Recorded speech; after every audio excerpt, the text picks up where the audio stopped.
नमस्कार मंडळी.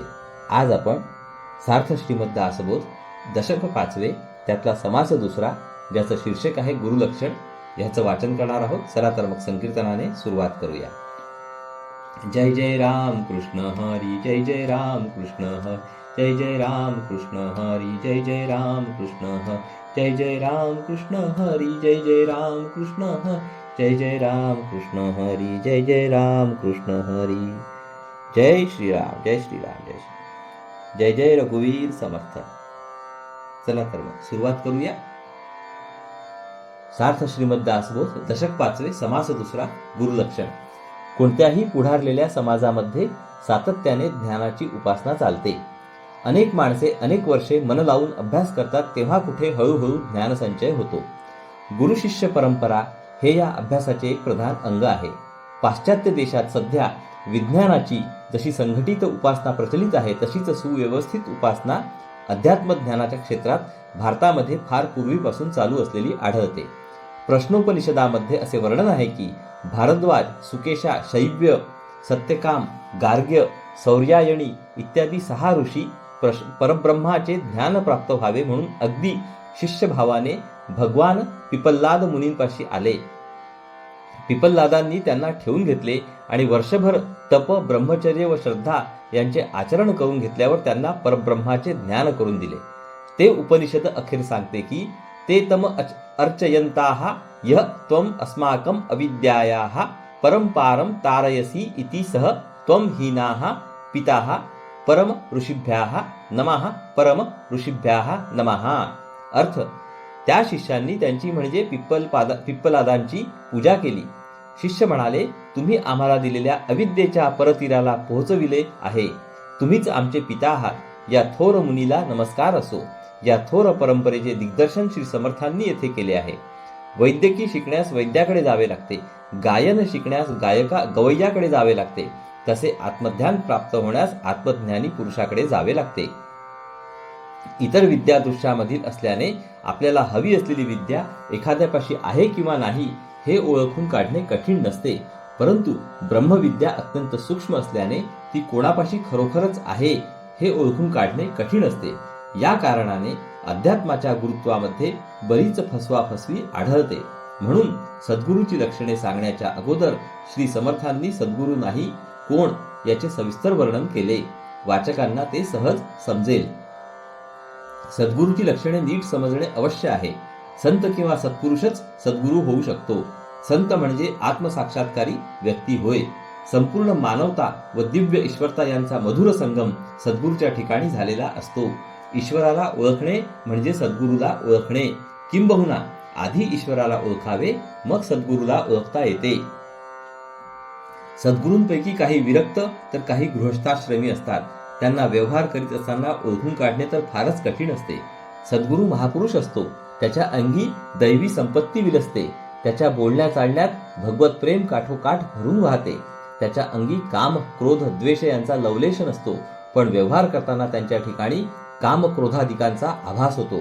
तो बाजूला करून त्यांना ओळखावे लागते. संतांच्या किंवा सत्पुरुषांच्या 7 गोष्टी पाहू नयेत. 1. शरीराचा रंग. 2. नाक डोळे. 3. वय. 4. लौकिक विद्या किंवा शिक्षण. 5. नातेवाईक. 6. भाषाशुद्धी आणि 7. राहते घर. सद्गुरूंना बाहेरून बघायचे नसते, त्यांची अंतरंग धारणा बघावी. आपल्या सहवासाला राहिलेल्या माणसांची देहबुद्धी क्षीण करणे, त्यांची वासना कमी करणे, त्यांचे दृश्यावरील प्रेम भगवंताकडे वळविणे, त्यांना भगवंताचे अनुसंधान ठेवायला शिकविणे हे सद्गुरूंचे खरे काम आहे. म्हणून सद्गुरूची परीक्षा अखेर आपल्यावरच अवलंबून असते. आपण त्यांच्या सहवासाला राहावे. त्यांची अध्यात्मशक्ती क्रमाक्रमाने आपल्या अंतःकरणात उतरते. मग आपल्याला इंद्रिय दमन साधते, आपले विकार निवतात, आपली काळजी कमी होते आणि आपल्याला भगवंत आवडू लागतो. सर्व विश्वाला भगवंताची अगाध लीला समजतात ते सद्गुरू. सर्व प्राणीमात्रांना आत्मस्वरूपाने मीच आहे या आपलेपणाने अनुभवतात ते सद्गुरू. जगातील दीन व दुःखी जीवांबद्दल ज्यांना अत्यंत करुणा वाटते ते सद्गुरू. जगातील कोणतीही वस्तू आपल्याला हवी असे चुकून सुद्धा ज्यांना वाटत नाही ते सद्गुरू. अखंड अभयता अनुभवल्याने जे निरंतर प्रसन्न असतात ते सद्गुरू. सुखात वा दुःखात, संपत्तीत वा विपत्तीत मानप्रसंगी वा अपमानप्रसंगी, देहदुःखात आणि दारिद्र्यात, आजारीपणात आणि अगदी अंतकाळी ज्यांचा भगवंतावरील भरोसा अगदी जशाचा तसा सतेज राहतो ते सद्गुरू. अशा सद्गुरूचा सहवास भाग्याने लाभतो. पण ज्याला तो लाभतो त्याचे मन आमूलाग्र बदलते, त्याचे अज्ञान विरळ होत जाते, कामना कमजोर होतात, आसक्ती सुटत जाते, काळजी कमी होत जाते आणि संशय व विक्षेप मरून जातात. सद्गुरूवर खरे प्रेम करता आले तर आणखी काहीही साधन करण्याची जरूर नाही. अगदी मनापासून त्याचे होऊन राहावे, त्याचे मनापासून ऐकावे, त्याने दिलेले नाम घ्यावे आणि जे जे जीवनात घडेल त्यामध्ये त्याचा हात आहे हे ओळखून समाधान ठेवावे. हाच श्री समर्थांचा परमार्थ आहे. चला तर मग आता ओवी वाचनास प्रारंभ करूया. दशक 5, समास 2, गुरुलक्षण. श्रीराम. जय जय रघुवीर समर्थ. जे करामती दाखविती तेही गुरु म्हणी जेती, परंतु सद्गुरु नव्हेती मोक्ष दाते. समासाच्या आरंभी गुरु आणि सद्गुरु असा फरक करून गुरु सद्गुरु होऊ शकत नाहीत हे सांगतात. काही माणसे मोठ्या विलक्षण क्रिया करून दाखवितात, त्यांनाही गुरु म्हणतात, परंतु मोक्ष देणारे सद्गुरु ते नव्हेत. सभा मोहन भुररी चेटके, साबर मंत्र कौटाले अनेके, नाना चमत्कार कौतुके असंभाव्य सांगती. माणसांच्या समूहाची नजरबंदी करणे, चेटूक करून भुरळ पाडणे, साबर मंत्र व कौटाळे हे नाथपंथीयांचे मंत्र प्रयोग करून चमत्कार करणे, अशक्य वाटणाऱ्या गोष्टी शक्य करून दाखविणे. सांगती औषधी प्रयोग, का सुवर्ण धातूचा मार्ग, दृष्टीबंधने लागवेग अभिलाषाचा. अनेक वनस्पतींचा व रसायनांचा औषधी प्रयोग सांगणे, इतर धातूंचे सोने बनविण्याचा मार्ग सांगणे, नजरबंदी करून ताबडतोब इच्छा पुरविण्याचा मार्ग सांगणारे असे लोकही गुरु समजले जातात. श्री समर्थांनी येथे भारतीय समाजाच्या मोठ्या दुखण्यावर किंवा रोगावर बरोबर बोट ठेवले आहे. जो आत्मज्ञानी असतो व ते ज्ञान आपल्याला देतो तो खरा गुरु. शिवाय भारतामध्ये एवढे थोर ज्ञानी महात्मे होऊन गेले तरी सामान्य माणूस अजून जो वरील चमत्कार करतो त्यालाच साधू किंवा ज्ञानी समजतो. भारतीय समाजातील हा गैरसमज मोठा शापच आहे. साहित्य संगीत राग ज्ञान, गीत नृत्य तान मान, नाना वाद्ये कविती जन तेही एक गुरु. साहित्य संगीत रागज्ञान, गायन, नृत्य, ताना पलटे, अनेक वाद्ये यांचे शिक्षण देणारे लोक एक प्रकारचे गुरुच समजले जातात. विद्या शिकविती पंचाक्षरी, ताडे तोडे नाना परी, का पोट भरे जयावरी ते विद्या शिकविती. काही मंत्रशास्त्री मंत्रविद्या शिकवितात, ताईत गंडे दोरे देण्याचे शिकवितात, काही लोक पोट भरण्याची विद्या शिकवितात. जे यातीचा जो व्यापार, शिकविती भरावया उदर, तेही गुरु परिसाचार सद्गुरु नव्हेती. ज्या जातीचा जो व्यापार असतो तो त्या जातीतील माणसांना पोट भरण्यासाठी शिकवितात, तो व्यापार शिकविणारे गुरु खरे, पण सद्गुरु नव्हेत. आपली माता आणि पिता तेही गुरुची तत्वता, परी पैल पार पावविता तो सद्गुरु वेगळा. आपले आईबाप एका दृष्टीने आपले गुरुच असतात, पण संसारातून पैलतीराला पोहोचविणारा सद्गुरु निराळाच असतो. गायत्री मंत्राचा उच्चारू, सांगे तो साचार कुलगुरु, परिज्ञाने विण पैल पारू पाविजेत नाही. आपल्याला गायत्री मंत्र शिकविणारा भटजी हा एक गुरुच होतो, परंतु आत्मज्ञाना वाचून संसाराच्या पैलतीराला जाता येत नाही, ते काही तो देत नाही, म्हणून तो सद्गुरु नव्हे.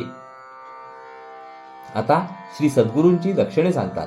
शिष्याचे अज्ञान नाहीसे करून त्याला ब्रह्मपदी बसविण्याचे सामर्थ्य ज्याच्यापाशी असते तो खरा सद्गुरू होय.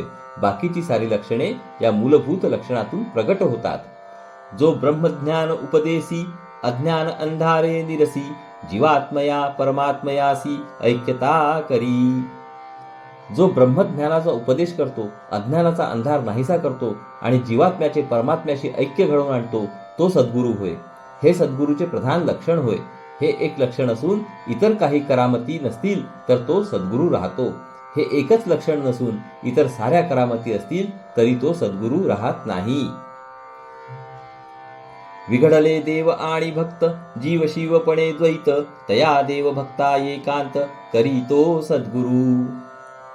देव आणि भक्त यांचा वियोग झालेला असतो त्यामुळे एकीकडे जीव आणि दुसरीकडे शिव असे द्वैत निर्माण होते. तो वियोग आणि ते द्वैत नाहीसे करून देव आणि भक्त यांची गाठ घालून दोघांचे ऐक्य करून देतो तो सद्गुरू होय. भवव्याघ्रे घालुनी उडी गोवत्सास तळा तोडी केली देखोनी शीघ्र सोडी तो सद्गुरू जाणावा. भवरूपी वाघाने उडी घालून झडप घालून गाय वासराची ताटातूट केलेली पाहून ज्याला दया येते आणि जो त्यांना त्या वाघाच्या जबड्यातून सोडवितो तो सद्गुरू होय. हा दृष्टांत फार अर्थपूर्ण आहे. गाय म्हणजे ईश्वर, वासरू म्हणजे जीव, वाघ म्हणजे अशाश्वत संसार. वास्तविक जीव निरंतर ईश्वरापाशी असावयास पाहिजे, पण मायेचा किंवा अविद्येचा आघात झाल्याने तो अशाश्वताच्या पसाऱ्यात गुरफटून जातो. अविद्येच्या तळाख्यातून सोडविणारा जर कोणी असेल तर तो सद्गुरूच होय. प्राणी माया जाळी पडिले संसार दुःख दुखवले ऐसे जेणे मुक्त केले तो सद्गुरू जाणावा. जीव मायेच्या जाळ्यात अडकतात, त्या कारणाने प्रपंचातील दुःखाने दुखविले जातात, गांजून जातात. अशा दुःखी जीवांना जो मायेच्या जाळ्यातून सोडवितो तो सद्गुरू होय. देहबुद्धीने व्यापल्यामुळे जीव ममत्व ठेवून अनेक ठिकाणी गुंतून जातो. त्यात तो अनेक दुःखे भोगतो, पण त्याला त्यातून बाहेर पडता येत नाही. तेथे सद्गुरू मदतीला येतो. वासना नदी महापुरी प्राणी बुडता ग्लांती करी तेथे उडी घालुनी तारी तो सद्गुरू जाणावा. वासनारूपी नदीला महापूर आलेला असता जीव त्यामध्ये गटांगळ्या खात खात बुडण्याच्या बेतात येतो. अगदी दीनपणे तो मदत मागतो. त्यावेळी तेथे उडी घालून जो तारतो, बाहेर काढून वाचवितो तो सद्गुरू होय. या जगामध्ये राजा असो की रंक असो, प्रत्येक जण सारखे हवेपणाने वस्तूच्या मागे धावतो. जणू काय वासनेच्या प्रवाहामध्ये तो ढकलला जात असतो. वासना कधी थांबत नाहीच, पण माणूस मात्र पाहता पाहता मृत्यूच्या छायेत सापडतो. म्हणून जबरदस्त अशा वासनेच्या पकडीतून जीवाला सोडवितो तो सद्गुरू होय.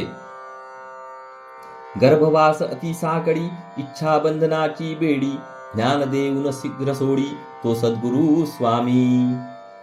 वासनेच्या बंधनाची बेडी पडल्यामुळे जीवाला गर्भवासाचे मोठे दुःख भोगावे लागते. आत्मज्ञान देऊन ती बेडी जो चटकन सोडवितो तो सद्गुरू होय. अविद्येमुळे वासना निर्माण होते व वासनेमुळे कर्मांचे कठीण बंधन जीवाला अडकवून ठेवते. कर्म भोगण्यासाठी त्याला जन्म घ्यावा लागतो.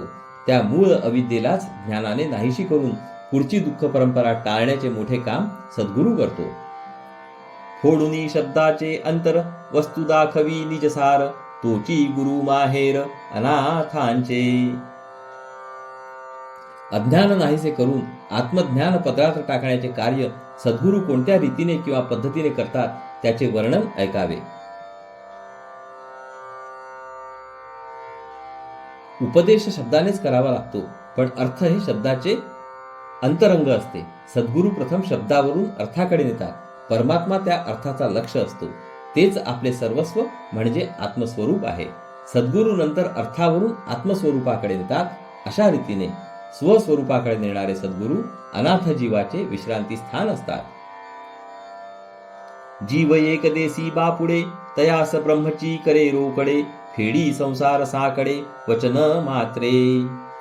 जीव बिचारा एकदेशी असतो. एकदेशी म्हणजे एकांगी, अपूर्ण देश काल परिस्थिती यांनी वेढलेला. तो परिच्छिन्न असतो, सीमित असतो. ब्रह्म सर्वदेशी, सर्वांगी, पूर्ण स्थळ काळ परिस्थिती ज्यांच्या पलीकडे व अपरिच्छिन्न असते. केवळ आपल्या उपदेशाने सद्गुरू जीवाला प्रत्यक्ष ब्रह्मस्वरूप बनवितो. त्याचे संसाराचे संकट नाहीसे करतो. सद्गुरूच्या शब्दांमागे त्याच्या तपश्चर्येचे मोठे सामर्थ्य असते. तो केवळ शब्दांनी शक्तिपात करतो. त्याचे शब्द जीवाच्या सूक्ष्म शरीरात घुसतात. जीवाची अंतरंग रचना बदलण्या इतका विलक्षण बदल तिथे घडवून आणतात. म्हणून सद्गुरूच्या शब्दांना फार मोल असते. जे वेदांचे अभ्यांतरी ते काढून अपत्यापरी शिष्यश्रवणी कवळभरी उद्गार वचने. वेदाच्या अंतरंगात म्हणजे उपनिषदांमध्ये जे ब्रह्मज्ञान गुप्तपणे वास करते ते ज्ञान सद्गुरू बाहेर काढतात. लहान मुलाला लहान लहान घास जसे भरवावे तसे ते ज्ञान सद्गुरू आपल्या बोलण्याने हळूहळू शिष्याच्या कानामध्ये घालतात. त्याला श्रवण करवितात. शिष्याचा अधिकार व धारणा शक्ती पाहून सद्गुरू त्याला आत्मज्ञानाची गूढ रहस्ये सोपी करून सांगतात. वेदशास्त्र महानुभाव पाहता एकची अनुभव तोची एक गुरुराव ऐक्य रूपे. वेद असोत, शास्त्रे असोत किंवा थोर सत्पुरुष असोत, या सर्वांचा आत्मस्वरूपाचा अनुभव एकच असतो. ज्ञान या दृष्टीने सर्वांचे आत्मज्ञान सारखेच असते. साक्षात्कार या दृष्टीने सर्वांचा आत्मसाक्षात्कार समान असतो. अगदी तोच अनुभव, अगदी तेच ज्ञान आणि तोच साक्षात्कार सद्गुरूला झालेला असतो. त्याच्या ठिकाणी वेद, शास्त्र व सत्पुरुष ज्ञानानुभवाने एकरूप झालेले असतात. म्हणून वेदांचे रहस्य, शास्त्रांचे विवेचन, सत्पुरुषांचा अनुभव आणि सद्गुरूचा उपदेश सर्व अगदी एकरूप असले पाहिजे. संदेह निशेष जाळी स्वधर्म आदरे प्रतिपाळी वेद विरहित टवाळी करूच नेणे. सद्गुरू सर्व प्रकारचे संशय अगदी मुळासकट नष्ट करून टाकतो. तो मोठ्या आदराने स्वधर्माचे आचरण करतो. वेदाला विरुद्ध असणारे म्हणजेच आत्मज्ञानाला सोडून असणारे मिथ्या भाषण करणे त्याला माहीतच नसते. आत्मज्ञान फारच सूक्ष्म असल्याने सद्गुरूच्या देहावर अथवा त्याच्या दैनंदिन व्यवहारात त्याचे अमुक चिन्ह दाखविता येत नाही. याचा फायदा घेऊन खोटे गुरु जगात बोकाळतात. म्हणून सद्गुरू नाही कोण हे श्री समर्थ पुनश्च सांगतात. जे जे मन अंगीकारी ते ते स्वये मुक्त करी तो गुरु नव्हे भिकारी झडे आला. मनात जे जे येते ते ते कोणाची लाज भीड न बाळगता जो उघडपणे करतो तो काही सद्गुरू नव्हे. तो भिकारी आपल्या मागे लागण्यासाठी आला असे समजावे. सद्गुरू मुक्त असतो म्हणजे बंधनरहित असतो. याचा अर्थ तो आपल्या मनाला गुरासारखे मोकाट सोडतो असा नव्हे. सत्पुरुषाची मुक्तावस्था ही आत्मज्ञानातून प्रगट होणारी अतिमानवी अवस्था असते. वासनेच्या अधीन होऊन बेशरमपणे इंद्रिय भोग भोगण्याची हीनमानव पशुवृत्ती नसते. शिष्यासन लविती साधन न करविती इंद्रिये दमन ऐसे गुरु आडक्याचे तीन मिळाले तरी त्यजावे.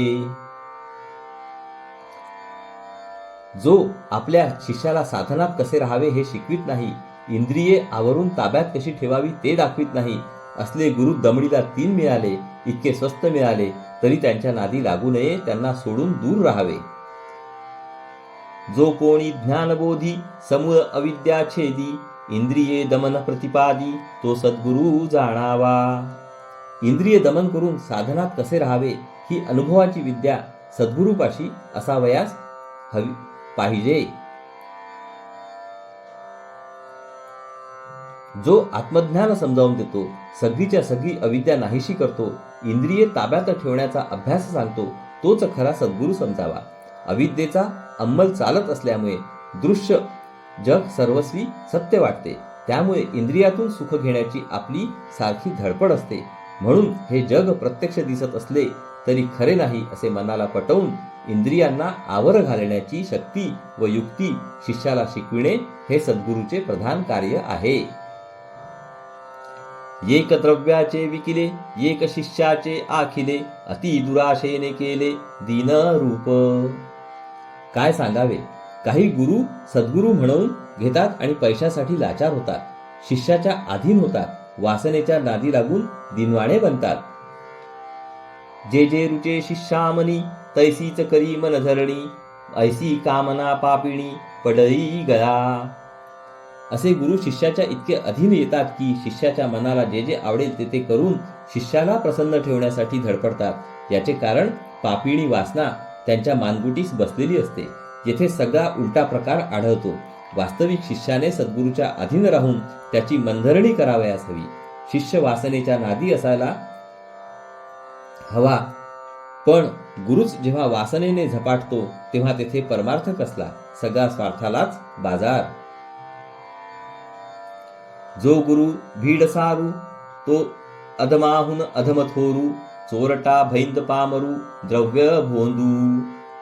शिष्याच्या भिडेला बळी पडून त्याची मनधरणी करणारा गुरु अधमात अति अधम असतो. असा गुरु चोरटा, द्रव्याचा लोभी, दुष्ट आणि फसवा आणि नीच असतो.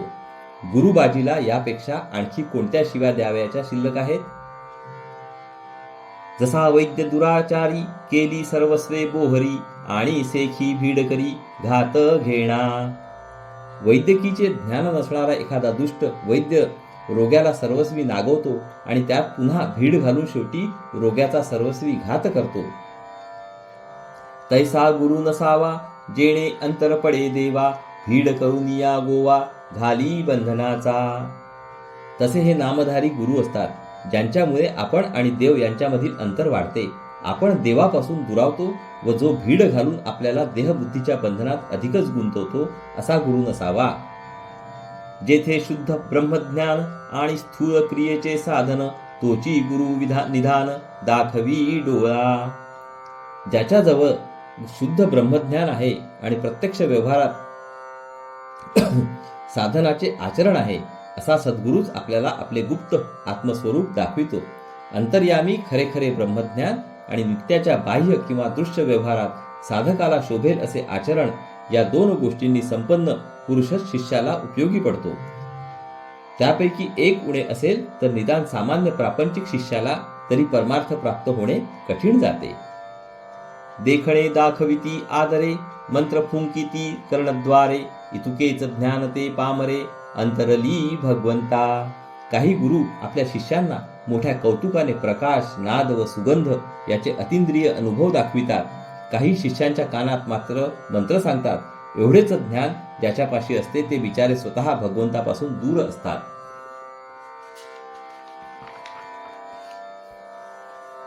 बाणे तिहींची खूण, तोची गुरु सुलक्षण, तेथेंची रिघावे शरण, अत्यादरे मुमुक्षे. शास्त्र प्रचिती, गुरुप्रचिती आणि आत्मप्रचिती यांचा मनोहर संगम ज्या पुरुषाच्या ठिकाणी आढळेल तीच उत्तम लक्षणांनी संपन्न अशा सद्गुरूची खूण आहे. जो मुमुक्षू आहे म्हणजे ज्याला मोक्ष खरोखर हवा, अशा जिज्ञासूने त्याला अगदी मनापासून आणि आदराने शरण जावे, त्याच्या चरणी लीन व्हावे. 3 प्रचितींचा भावार्थ असा. उदाहरणार्थ, शरद ऋतूमधील पौर्णिमेचा मनोहर चंद्रमा घ्या. वेदांच्या काळापासून अनेक स्त्री पुरुष त्यांचे दर्शन घेत आले. आज अनेक स्त्री पुरुष त्याचे दर्शन घेतात. आपण सुद्धा त्याचे दर्शन घेतो. प्रत्येकाचे मन त्याच्या सौंदर्याने भारून जाते. त्याचप्रमाणे वेदांच्या काळापासून मोठमोठे आत्मज्ञानी होऊन गेले. आजही मोठे आत्मज्ञानी आहेत आणि साधन करून आपणही आत्मज्ञानी होऊ. सर्व आत्मज्ञानी पुरुषांना सच्चिदानंदाचे होणारे दर्शन सारखेच असले पाहिजे. पौर्णिमेचा चंद्रमा दृश्य विश्वाचा भाग असल्याने त्यात कदाचित फरक पडेल, परंतु शाश्वत सच्चिदानंद स्वरूपामध्ये यत्किंचितही फरक होणार नाही. म्हणून श्रुतीमध्ये आणि संतांच्या ग्रंथांमध्ये वर्णिलेला स्वरूपानुभव, आपल्या सद्गुरूचा स्वानुभव आणि आपला स्वतःचा अनुभव मूलतः एकरूपच असले पाहिजेत. अद्वैत निरूपणे अगाध वक्ता, परिविषयी लोलंगता, ऐसी या गुरुचेनी सार्थकता होणार नाही. काही वेळा असे दिसते की एखादा माणूस अद्वैत वेदांत सांगण्यामध्ये अचंबा वाटण्यासारखे वक्तेपण गाजवितो, पण त्याचे मन इंद्रिय सुखाला लाचावलेले असते. अशा माणसाला गुरु केल्याने आपले सार्थक होणार नाही. वेदांत उत्तम रीतीने सांगणे ही बुद्धीची करामत आहे. वेदांत उत्तम रीतीने जगणे ही परमार्थाची गुरुकिल्ली आहे. दोन्ही एके ठिकाणी असले तर उत्तमच, पण परमार्थाला पहिले नसले तरी चालते, दुसरे मात्र हवेच हवे.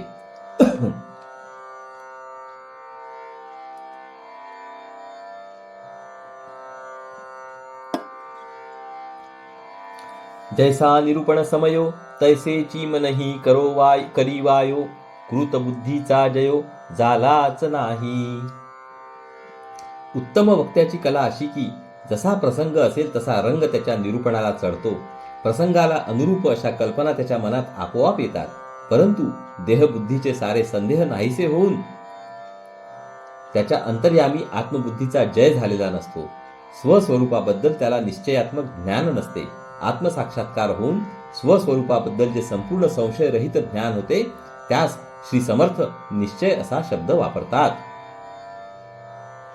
निरूपणी सामर्थ्य सिद्धी, श्रवण होता दुराशा बाधी, नाना चमत्कारे बुद्धी दंडू लागे. पुष्कळ वेळा असे होते की निरूपणामध्ये वक्ता आत्मज्ञानाचे सामर्थ्य सांगतो, त्याने प्राप्त होणाऱ्या सिद्धीचे वर्णन करतो. ते निरूपण ऐकून श्रोत्यांच्या मनात भलत्याच कल्पना येऊ लागतात. चमत्काराचे वर्णन ऐकून त्यांची बुद्धी आत्मज्ञानापासून ढळू लागते, ती हेलकावे खाऊ लागते. आत्मज्ञानी पुरुषाच्या हातून चमत्कार घडतात हे खरे, परंतु तो त्यांच्या ज्ञानाचा एक गौण परिणाम असतो. निरूपणामध्ये त्यांच्यावर भर दिला तर श्रोते चमत्कारानेच आकर्षिले जातात. मग जो चमत्कार करतो तो साधू असे चुकीचे समीकरण धरून बसतात. आत्मज्ञानाबद्दल लागणारी बुद्धीची स्थिरता त्यांच्यापाशी राहत नाही. पूर्वी ज्ञाते विरक्त भक्त तयासी सादृश्य भगवंत आणि सामर्थ्यही अद्भुत सिद्धीचे नियोगे. साधकाच्या मनात असा विचार येतो की पूर्वी मोठे ज्ञाते विरक्त आणि भक्त होऊन गेले. त्यांची योग्यता भगवंताच्या बरोबरीने होती. सिद्धी वश झाल्याने त्यांच्या अंगी मोठे अद्भुत सामर्थ्य होते. ऐसे तयांचे सामर्थ्य आमुचे ज्ञानची नुसते व्यर्थ.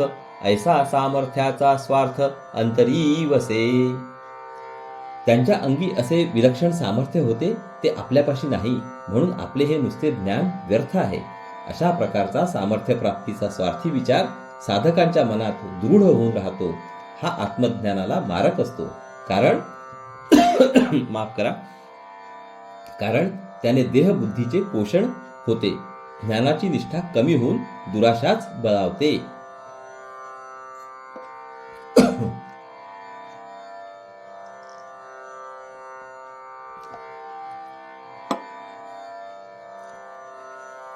दुराशा धरीती ते वोखटे शब्द ज्ञाते कामिक. बहुत ज्ञाती नागवली कामनेने वेडी केली.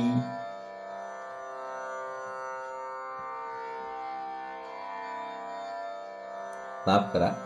निशेष दुराशा तुटे तरीच भगवंत भेटे. दुराशा धरीती ते वोखटे शब्द ज्ञाते कामिक. दृश्यांमधून सुख घेण्याची वासना जेव्हा समूळ नाहीशी होते तेव्हाच भगवंताची भेट होते. अशी वासना बाळगणारे शब्दज्ञानी लोक कामनेच्या अधीन असतात. एकंदर चांगले नसतात. त्यांच्या सांगण्याने लोकांमध्ये परमार्थाबद्दल खोट्या कल्पना प्रसार पावतात. म्हणून श्री समर्थ त्यांना वोखटे असे नरम निंदायुक्त विशेषण लावतात. बहुत ज्ञाती नागवली कामनेने वेडी केली. कामना इच्छिताच मेली बापुडी मूर्खे.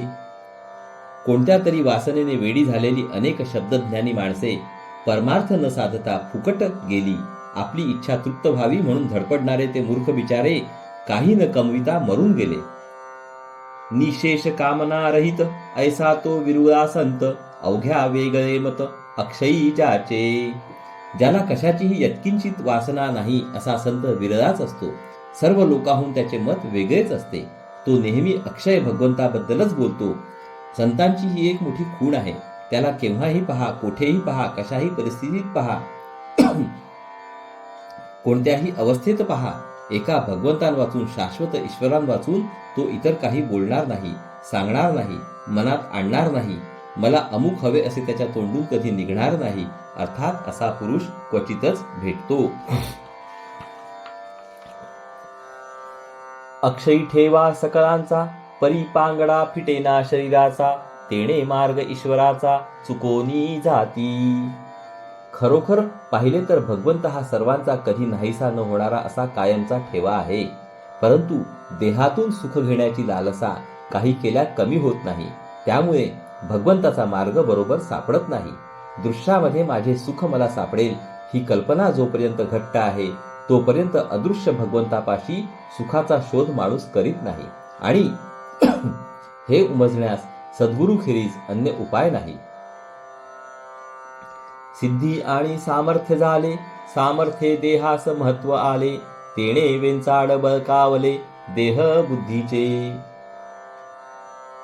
समजा एखाद्याने काही साधन केले व त्याला सिद्धी प्राप्त झाल्या, त्यामुळे त्याचे सामर्थ्य वाढेल यात शंका नाही. परंतु त्या सामर्थ्याने त्याच्या देहास महत्व येते. देहाला महत्व आल्या कारणाने त्याच्या देहबुद्धीचे झुंबाळ वाढते. मी देहच आहे हा भ्रम भगवंताच्या आड येतो. तो नाहीसा करण्यासाठी सारी साधने असतात. पण साधनाने तो भ्रम जर अधिक घट्ट झाला तर मग परमार्थ दृष्ट्या मिळविले काय? चांगल्यापैकी साधकांचा असा अधपात होतो असे श्री समर्थ सुचवितात. वासना भगवंतापासून दूर करते. ती संपूर्ण नाहीशी करून जो भगवंतावर दृढ निष्ठा ठेवून राहतो तोच सद्गुरू होण्यास लायक असतो. सांडूनी अक्षयी सुख सामर्थ्य इच्छिती ते मूर्ख. कामने सारिखे दुःख आणिक काहीच नाही. भगवंताचे सुख अक्षय आहे, कायम टिकणारे आहे, त्याला कधीही विनाश नाही. ते बाजूच सारून जे सामर्थ्य संपादन करण्याच्या मागे लागतात ते मूर्ख असतात. वासनेसारखे दुसरे कोणतेच दुःख नाही.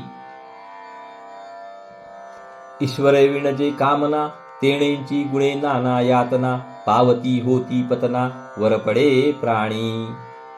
मला भगवंत हवा ही एकच वासना तापदायक नाही. त्या वासनेखेरीज इतर सर्व वासना अनेक प्रकारची दुःखे निर्माण करतात.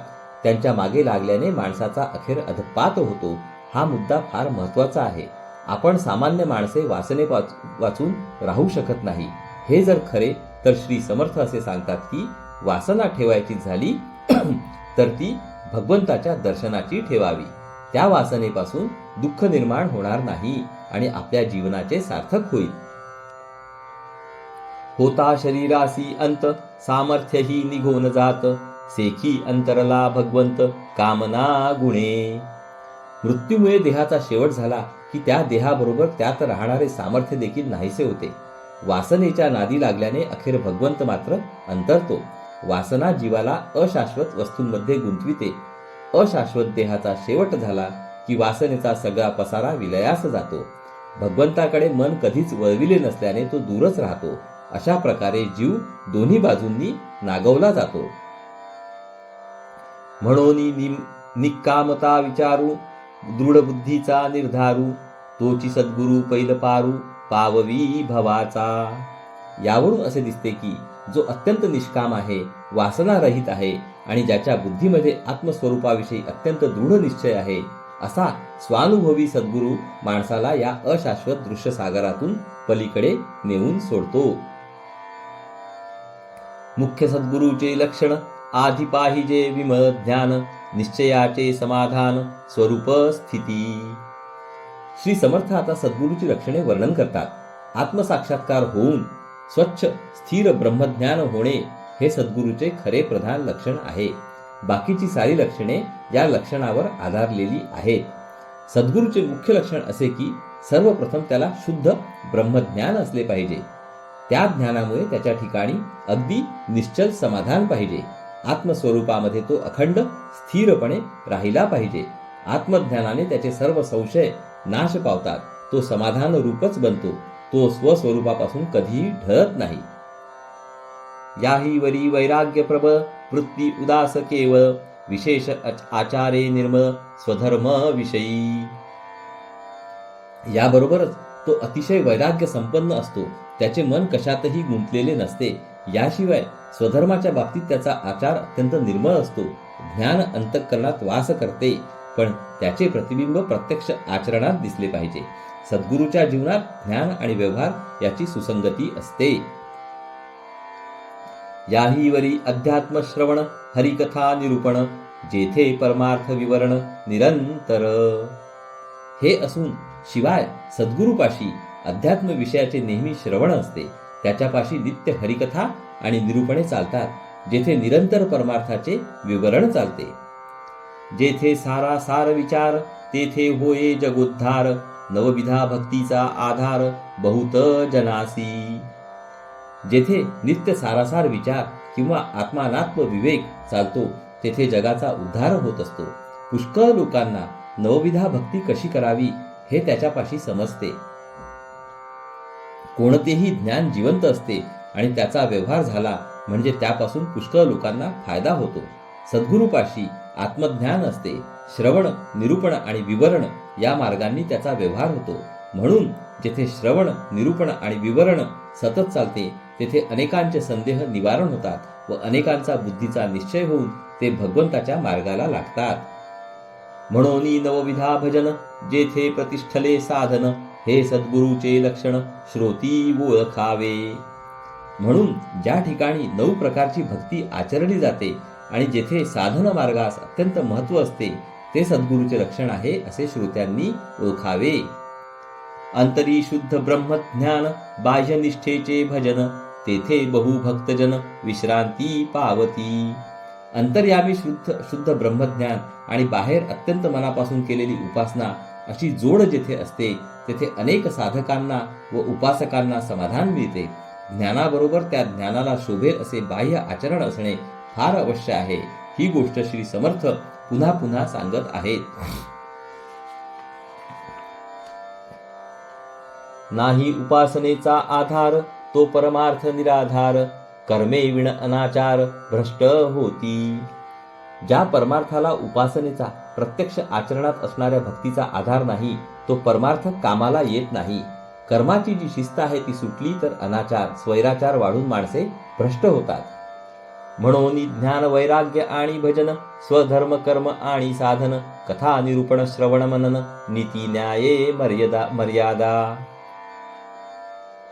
या कारणासाठी आत्मज्ञान वैराग्य उपासना स्वधर्म कर्माचे आचरण, भगवंताचे साधन, हरिकथा निरूपण श्रवण मनन, नीती न्याय मर्यादा यामध्ये एक येणे उणे असे, तेणे ते विलक्षण दिसे, म्हणून सर्व ही विलसे सद्गुरु उपासी.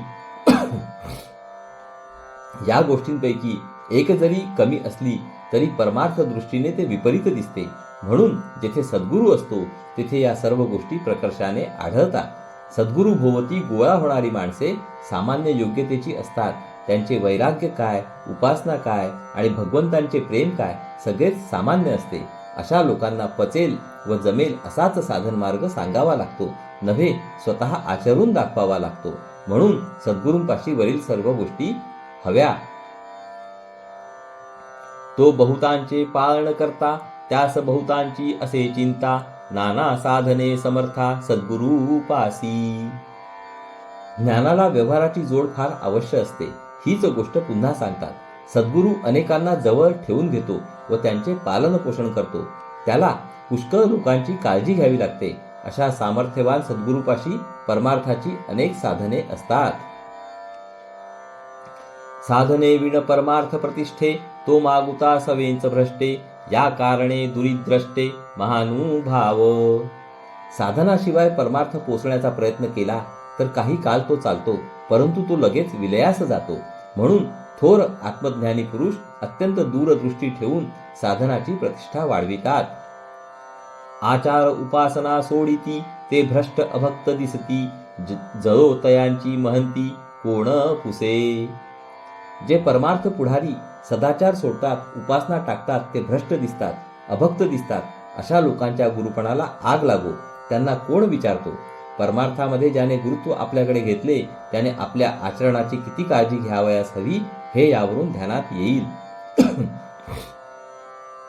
कर्म उपासनेचा अभाव, तेथे भकाधेसी जाला ठाव, तो कान कोंडा समुदाव प्रपंची हासती. ज्या परमार्थामध्ये कर्म आणि उपासना दोन्हींना जागा नाही तेथे भ्रष्टाचार होण्याला सहज अवसर सापडतो. अशा लोकांचा परमार्थ मिंधा असतो. प्रापंचिक लोक त्यांना हसतात. नीच यातीचा गुरु, तोही कान कोंडा विचारू, ब्रह्मसभेस जैसा चोरू तैसा दडे. श्री एकनाथ आणि श्री समर्थ यांच्या काळी समाजामध्ये गुरुबाजी फार बोकाळली होती. स्वधर्मीय व परधर्मीय गुरूंचा जिकडे तिकडे नुसता सुळसुळाट झाला होता. त्यामुळे घरातील एखाद्याने जरी भलत्याच जातीचा गुरु केला तरी सर्वांनाच मोठी अडचण होई. त्यातले त्यात गुरु जर परधर्मीय असेल तर आणखीच गुंतागुंत निर्माण होत असे. हा प्रत्यक्ष अनुभव लक्षात घेऊन श्री समर्थ सांगत आहेत, हे ध्यानात ठेवावे. खालच्या जातीचा गुरु केला तर त्यामुळे अडचणीची परिस्थिती निर्माण होते.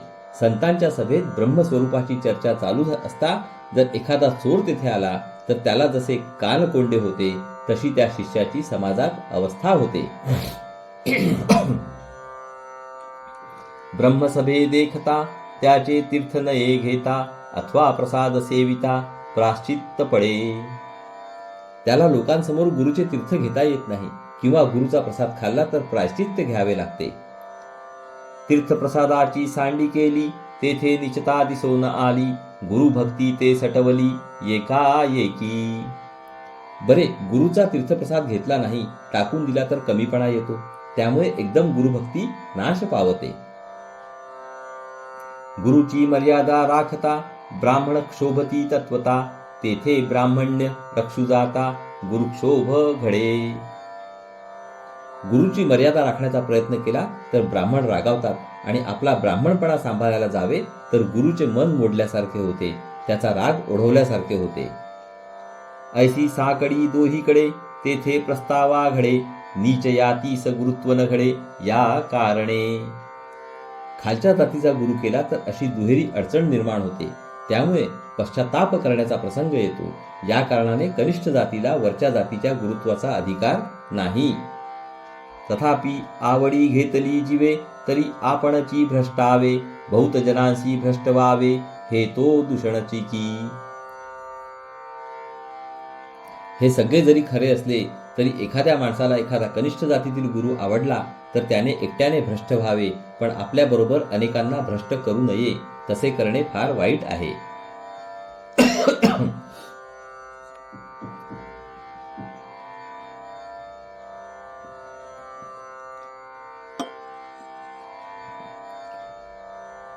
आता असो हा विचारू, स्वयातीचा पाहिजे गुरु, नाही तरी भ्रष्टाकारू नेमस्त घडे. आता हे जातीच्या गुरुचे विवेचन पुरे. सांगायचे इतकेच की गुरु आपल्या जातीचा असावा, नाहीतर निश्चितपणे भ्रष्टाकार घडतो. श्री समर्थांच्या वेळी इकडे महाराष्ट्रात आणि उत्तर हिंदुस्थानात कुलीन हिंदू घराण्यातील बरेच पुरुष फकीरांचे शिष्य बनत. मग काही दिवसांनी संबंध कुटुंब परधर्मात जाई. ही अनावस्था टाळण्यासाठी श्री समर्थांनी वरील मर्यादा सांगितली. जे जे काही उत्तम गुण ते ते सद्गुरूचे लक्षण, तथापि सांगो ओळखण होये जेणे. वास्तविक जे जे काही उत्तम आहे, भगवंताला पोषक आहे, तेथे सद्गुरूचे अधिष्ठान असते. तरी पण समाजामध्ये अनेक प्रकारचे गुरु प्रचलित असतात. ते काही सद्गुरू होऊ शकत नाहीत. मोक्ष देणारा तोच फक्त सद्गुरू होऊ शकतो. सर्व प्रकारचे उत्तम गुण सद्गुरूचे लक्षण म्हणून मानायला हरकत नाही. हे जरी खरे तरी सद्गुरूची बरोबर ओळखण होण्यास इतर गुरूंबद्दल माहिती सांगणे जरूर आहे. एक गुरु, एक मंत्र गुरु, एक यंत्र गुरु, एक तांत्र गुरु, एक वस्ताद गुरु, एक राजगुरु म्हणती जनी. एक नुसता गुरु तर एक मंत्रगुरु असतो, एक यंत्रगुरु तर एक तंत्रगुरु असतो, एक व्यायामाचा गुरु तर एखाद्याला लोक राजगुरु म्हणजे राजाचा उपाध्याय म्हणतात. एक कुलगुरु, एक मानिला गुरु, एक विद्या गुरु, एक कुविद्या गुरु, एक असद्गुरु, एक याती गुरु दंड करते. एक कुलगुरु तर एक मानलेला गुरु असतो, एक विद्यागुरु तर एक अविद्या गुरु म्हणजे भलतीच विद्या शिकविणारा गुरु असतो, एक खोटा गुरु तर एक जातीला शिक्षा करणारा गुरु असतो. एक माता गुरु, एक पिता गुरु, एक राजा गुरु, एक देव गुरु, एक बोली जे जगत गुरु सकळ कळा. एक माता गुरु तर एक पिता गुरु असतो, एक राजाचा गुरु तर एक देवगुरु असतो. ज्याच्या अंगी पुष्कळ कला असतात त्याला जगद्गुरु म्हणतात. ऐसे हे 17 गुरु, याही वेगळे आणिक गुरु, ऐकतयांचा विचारू सांगी जेल. अशा प्रकारचे हे 17 गुरु सांगितले. याहून आणखी जे निराळे गुरु आहेत त्यांचेही वर्णन ऐका. एक स्वप्न गुरु, एक दीक्षा गुरु, एक म्हणती प्रतिमा गुरु, एक म्हणती स्वये गुरु आपला आपण. एक स्वप्न गुरु तर एक दीक्षा गुरु असतो. कोणी देवाच्या प्रतिमेलाच गुरु मानतात, कोणी म्हणतात की आम्ही स्वतःच आमचे गुरु आहोत. जे जे यातीचा जो व्यापारू, ते ते त्याचे ती तुके गुरु, याचा पाहता विचारू उदंड आहे. ज्या जातीचा जो धंदा आहे तो धंदा शिकविणारा गुरुच बनतो असा विचार केला तर गुरूंच्या संख्येला शेवटच नाही. असो ऐसे उदंड गुरु, नाना मतांचा विचारू, परी जो मोक्षदाता सद्गुरु तो वेगळाची असे. असो अशा रीतीने गुरूंची संख्या फार मोठी आहे. त्यामध्ये प्रत्येक गुरूंचे मत निराळे असते, परंतु या सर्वाहून मोक्ष देणारा सद्गुरू मात्र वेगळाच असतो. नाना सद्विद्येचे गुण, याही वरी कृपाळूपण, हे सद्गुरूंचे लक्षण जाणीजे श्रोती. आत्मज्ञानातून स्वाभाविकपणे अंगी येणारे अनेक गुण आणि त्याहीपेक्षा अज्ञानी जीवांबद्दल अत्यंत दया अंगी असणे हे सद्गुरूंचे लक्षण श्रोत्यांनी ध्यानात ठेवावे. इति श्री दासबोधे गुरुशिष्य संवादे गुरुलक्षण नाम समास दुसरा. अशा प्रकारे श्रोते हो, या ठिकाणी आपला दशक पाचव्यांमध्ये समास दुसऱ्याचं वाचन संपूर्ण झालेलं आहे. हरि ओम तत्सत, हरि ओम तत्सत, हरि ओम तत्सत. हरे कृष्ण कृष्ण कृष्ण हरे हरे, हरे राम राम राम हरे हरे, हरे कृष्ण कृष्ण कृष्ण हरे हरे, हरे राम राम राम हरे हरे, हरे कृष्ण कृष्ण कृष्ण हरे हरे, हरे राम राम राम हरे हरे, हरे कृष्ण कृष्ण कृष्ण हरे हरे, हरे राम राम राम हरे हरे, हरे कृष्ण कृष्ण कृष्ण हरे हरे, हरे राम राम राम हरे हरे. जय योगेश्वर श्री कृष्ण की जय हो. जय श्रीराम, जय श्रीराम, जय श्रीराम. जय जय रघुवीर समर्थ. चला तर मंडळी, पुढील भागात परत भेटू. नमस्कार. हरिओम हरिओम हरिओम हरिओम हरिओम.